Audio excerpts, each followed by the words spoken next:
I'm Figs, a relationship expert and couples therapist in San Francisco, and this is Empathy with Figs, your go-to podcast so you can learn how to feel more connected in your relationship.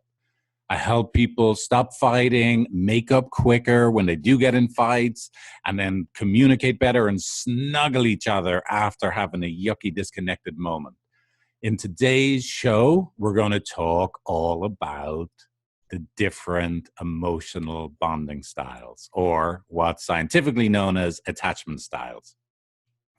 So the first thing I think we should probably jump into is just a very quick refresher. If you've never listened to one of my podcasts before, you're not familiar with this term attachment or the actual body of scientific research called, attachment theory.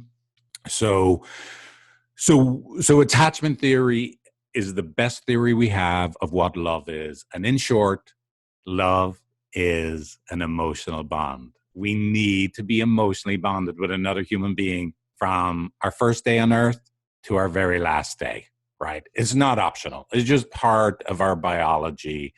Basically, because of the way we're built, human beings, right? We have to be born like so much earlier than other mammals. Our heads are so big because we're standing upright. So all of that stuff basically means that you're born like, at least one trimester, if not 2 or 3 trimesters earlier than other mammals. And so you're useless when you're born. You are useless. You can do nothing for yourself. So what was the, evolutionary solution to that? It was, well, let's make sure that this, person that just gave birth to you or some primary caregiver is also built biologically that they're going to want to bond with you, quote unquote, attach with you, and that you guys are going to, emotionally bond with each other. So we're built to want to attach with little babies. Oh, look at how cute they are. It's also why we love puppy and cat videos on YouTube. Oh, look at their big eyes, right?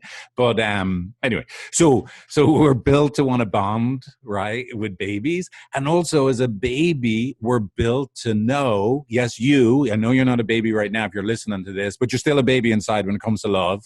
I don't care what you say, right? So am I. But basically, when you're a baby, and for the rest of your life, your body is built to react if it looks like the person you need to be emotionally bonded with to feel you're safe and loved and secure in the world. If they're not available to you, or it seems like they're looking at you like you're not enough for them, you're going to freak out.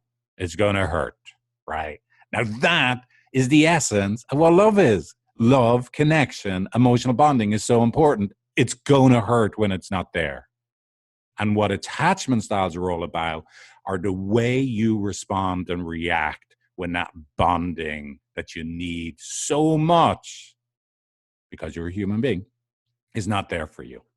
So here's what we're going to do in this episode, right? And it's a lot of information, so I'm going to try and get through it without blabbing on too much. So here's what we're going to do. I want to give you this understanding of attachment styles in a way that's actually useful.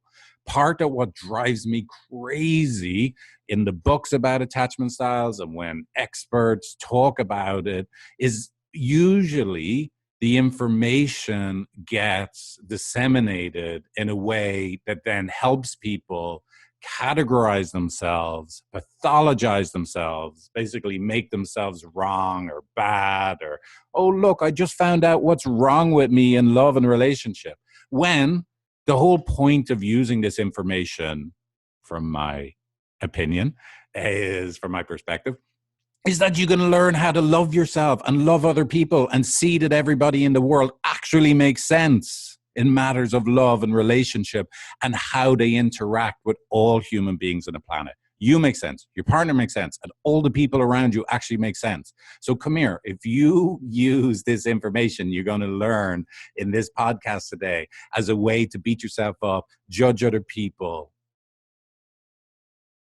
I'll come find you. No, basically, I can't stop you doing that. But the goal is to give you this information in a way that maybe it'll help you be kind to yourself, and be kind and love other people, especially that special, significant other in your life.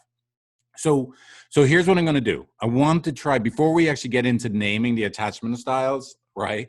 We're going to try and explain it through this idea that imagine your heart, right? And every human being's heart, right? There are basically two sides of wounding in love. There's two sides of your heart. And on one side of your heart, there is the potential to get wounded in love in emotional abandonment. And that is a big word and it's a scary word. But just think of it this way. One side of your heart can feel the pain anytime you seem like you're not important to your partner, you're not a priority to them, you can't rely on them to be there for you. Like you just can feel like you yourself are too much, you're too needy. They're like typical judgments of someone that has more access to the side of their heart that can feel abandoned.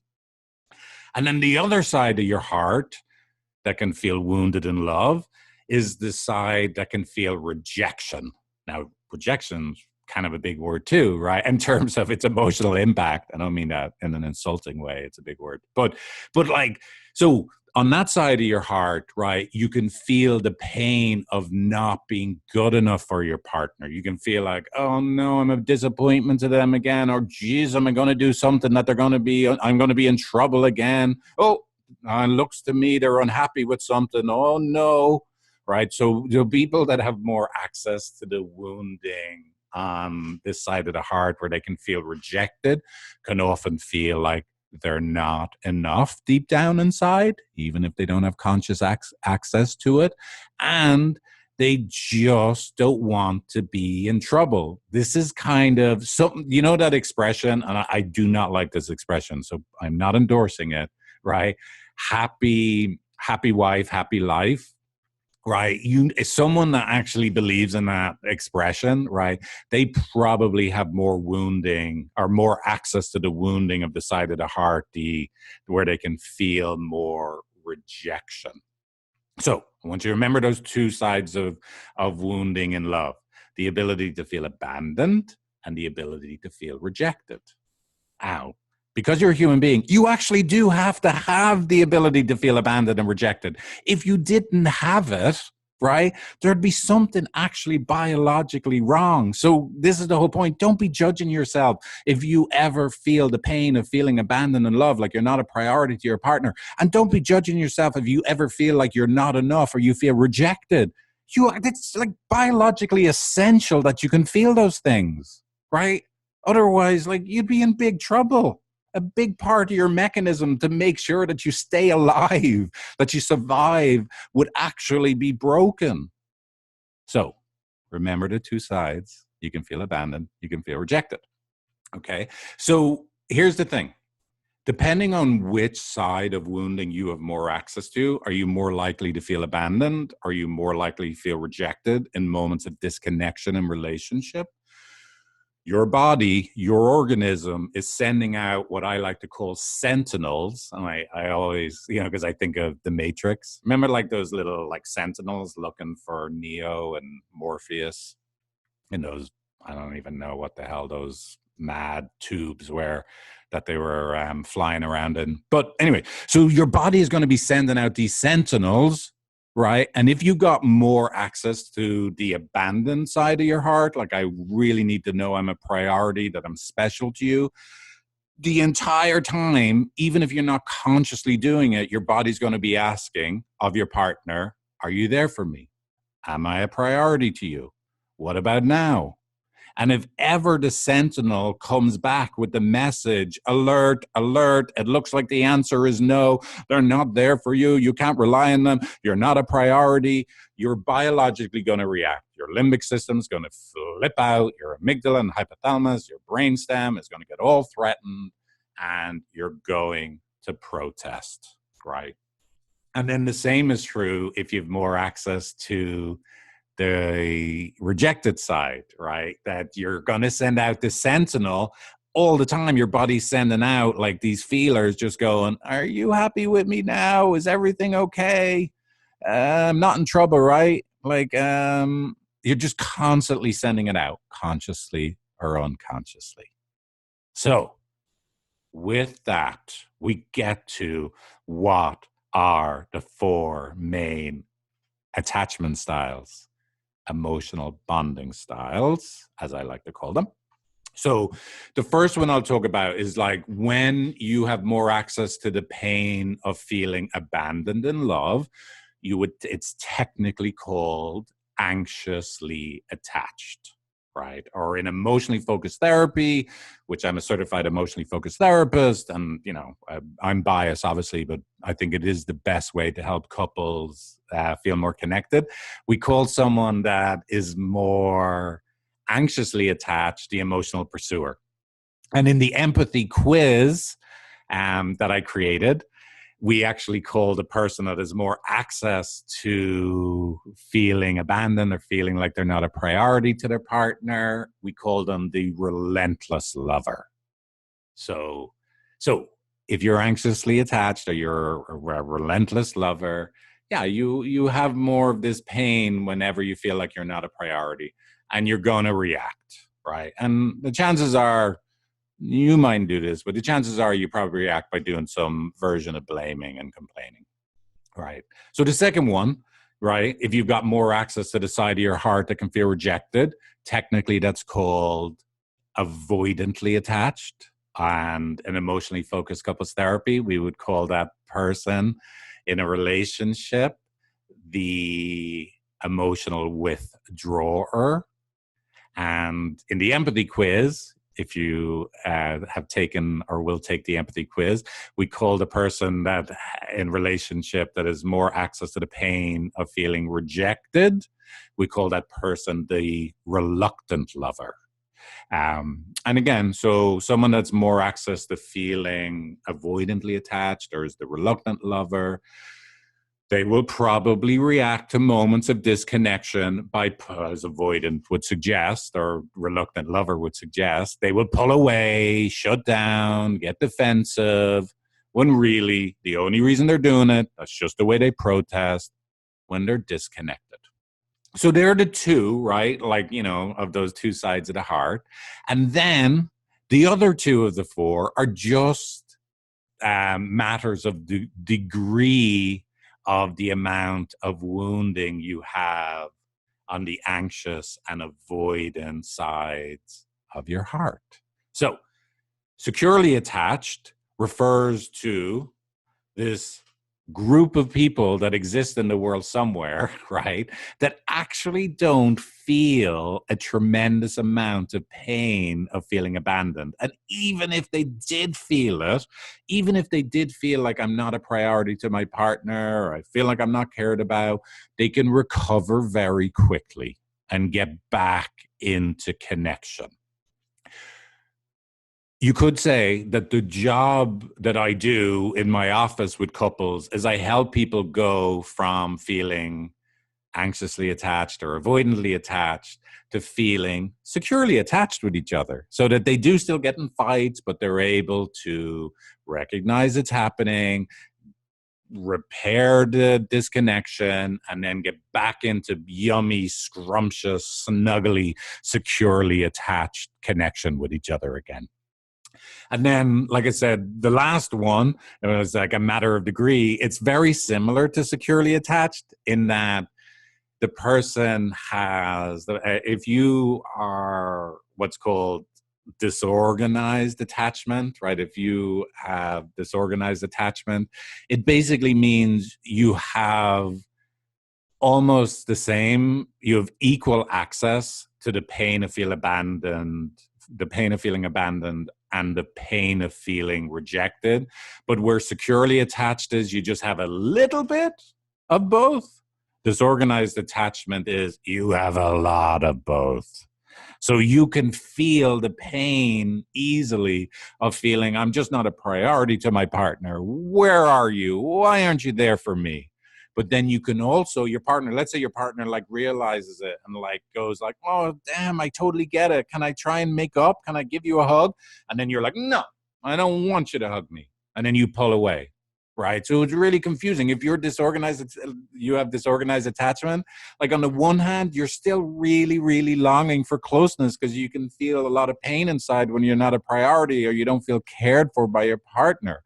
But it's also very hard for you to stay in connection, and you pull away when connection is actually on offer or when there's a possibility and an opportunity to repair. So why would someone end up feeling more disorganized in their emotional bonding styles? Usually that happens when there's been a lot of trauma. And I want to be clear about what I mean by trauma is when there's been a big moment or a series of moments in their life or in this particular relationship you're in where you have felt really hurt. Seemed like someone really wasn't there for you, and it was so painful that it made it hard to believe anyone would ever be there for you again. Or you felt so shamed and so, not enough, or both, that it's just really, really hard to trust that you could repair connection with someone after there's been a disconnection in your relationship. So there's the 4, right? You can be securely attached where you just like, yummy, yummy. So what? We have a moment of disconnection, but I can give myself and you a chance to repair, right? And get back into connection. You could be anxiously attached, which is basically where, you've got more access to feeling like abandoned or you're not a priority in your relationship. And all you really want is to feel this scrumptious connection with your partner. The we is much more important than the I to you. And then there's this avoidantly attached, which is you also do want to be connected with your partner, but you also just want to stay out of trouble. You just want them to be happy so you don't have to feel terrible about yourself inside. I just don't want to be in trouble. And then, of course, there's this last one, disorganized attached, which is where you have a lot of access to the wounding on both sides of the heart. You can feel the pain of being abandoned and you can feel the pain of being rejected. And it makes connection just kind of hard, not impossible. I want to be really clear. And it also can be a very, very beautiful thing. That if you have access to like a lot of wounding on both sides of the heart, you'll be a crazy, amazing, sensitive person that can have so much empathy and compassion for other people. Am I just like disclosing who I am? Am I like, do I have disorganized attachment? Well, we'll get into that right now, right? So this is the interesting thing, right? 70 to 80% of couples that ever come to couples counseling, one person has more access to the side of wounding and love that where they can feel abandoned, that they're quote unquote anxiously attached, and their partner has more access to the side of wounding in their heart and love of being avoidantly attached, where they can feel rejected, right? So that's the most normal dynamic there is. Right? Where one person is like, why aren't you making me a priority? How come you always want to do other things other than be with me or be with our family? And then the other partner, right, that has access to the rejected part, right, they're at the avoidantly attached is like, oh my God, are you kidding me? I'm in trouble again. Like, are you ever happy? Right? So, that's probably an over dramatization. I'm an overactor, but yes. So that an anxious and an avoidant relationship is absolutely the most common dynamic there is in relationship, right? So if you are a couple and you go like, we're just so different, good, great, you're different, great, because together you create this perfect whole.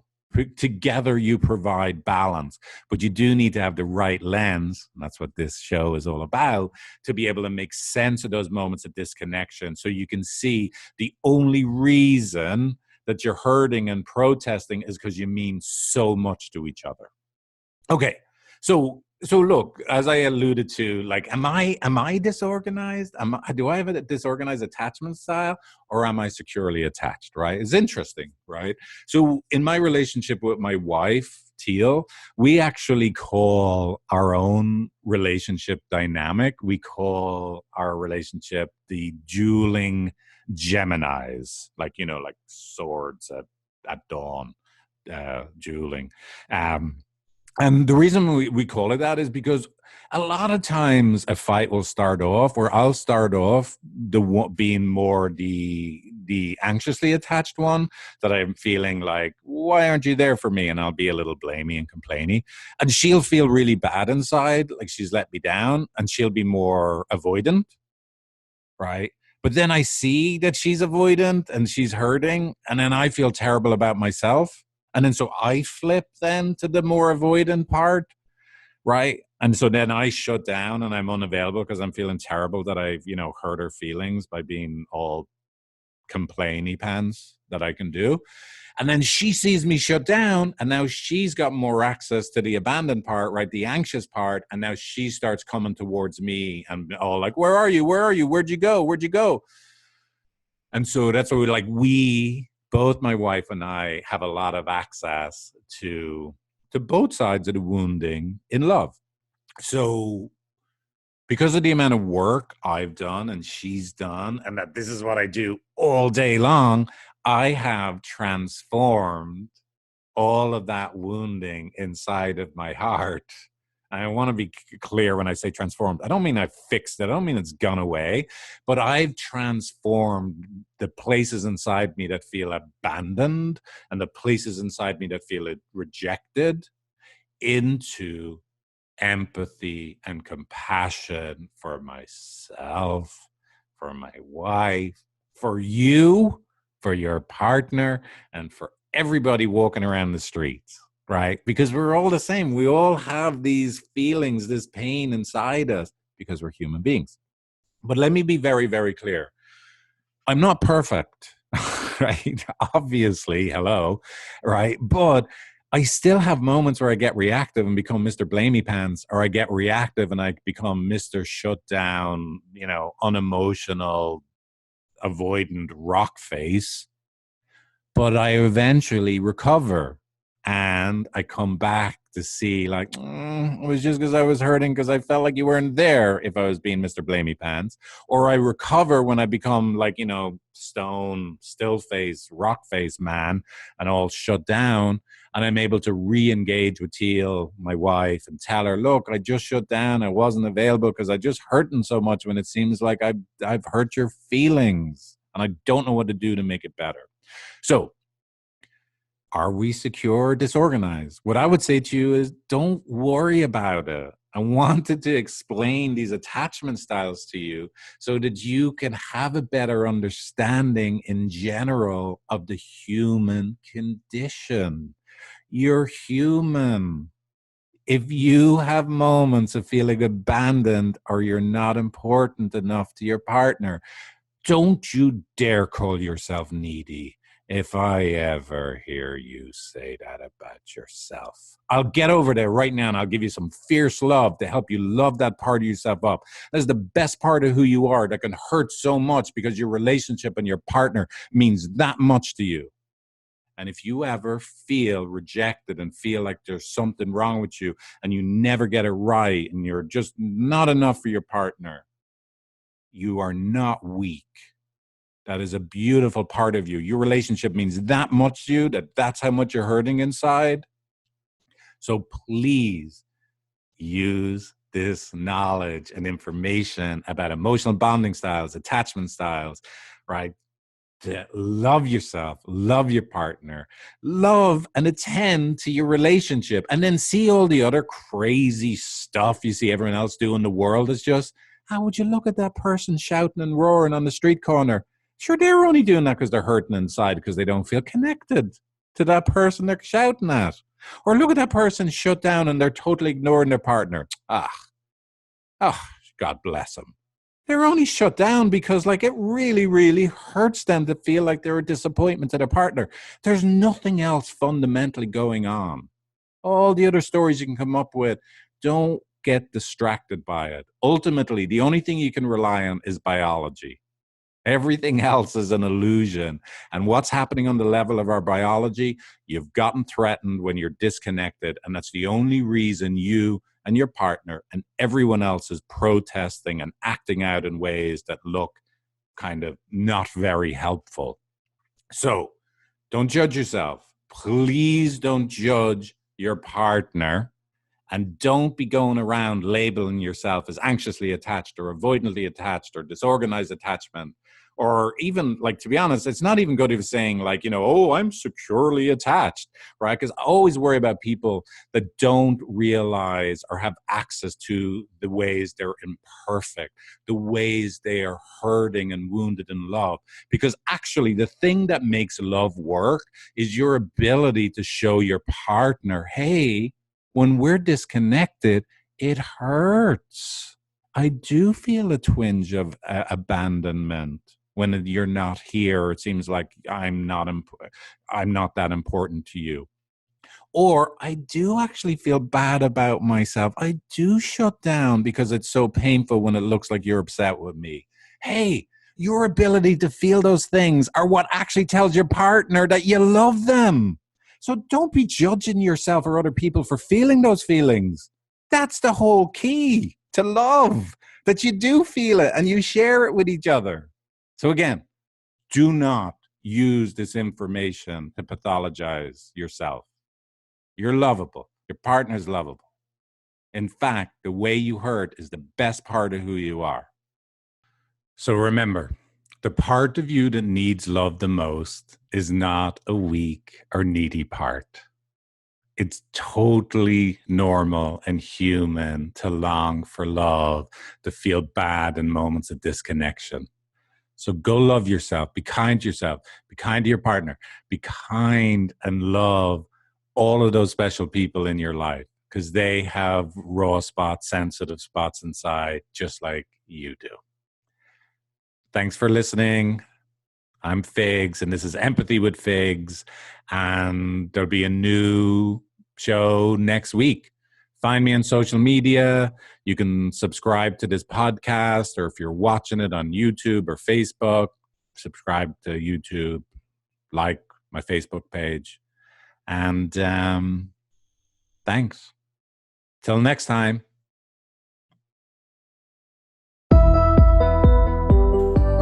The Empathy with Figs podcast and Who Are You in Love interview series are not to be confused with individual or couples psychotherapy.